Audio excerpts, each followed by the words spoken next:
महत्त्वाची बातमी पाहूयात। पूरग्रस्त भागातील मदतीसाठी निमंत्रणाची वाट बघू नका असं उपमुख्यमंत्री एकनाथ शिंदेंनी आपल्या कार्यकर्त्यांना आवाहन केलेलं आहे।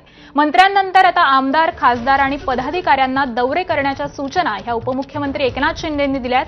दसरा मेळाव्यानंतर पूरग्रस्तांना अत्यावश्यक मदतीचं वाटप करण्याच्या सूचना देखील त्यांनी दिल्यात। संकट तिथं शिवसेना हे आपलं धोरण आहे असं एकनाथ शिंदे म्हणालेत।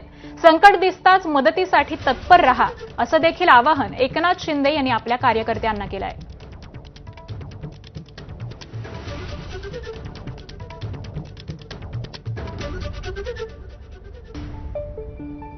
तर एकनाथ शिंदे यांनी आपल्या कार्यकर्त्यांना सूचना दिलेल्या आहेत की दसरा मेळावा झाला की त्यानंतर सगळ्या पूर परिस्थितीमध्ये अडकलेल्या लोकांना अत्यावश्यक मदतीचं वाटप करा।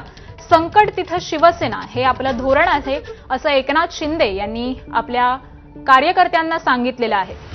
त्याचबरोबर संकट दिसताच मदतीसाठी तत्पर रहा अशा सूचना देखील शिंदेंनी आपल्या कार्यकर्त्यांना दिल्या आहेत।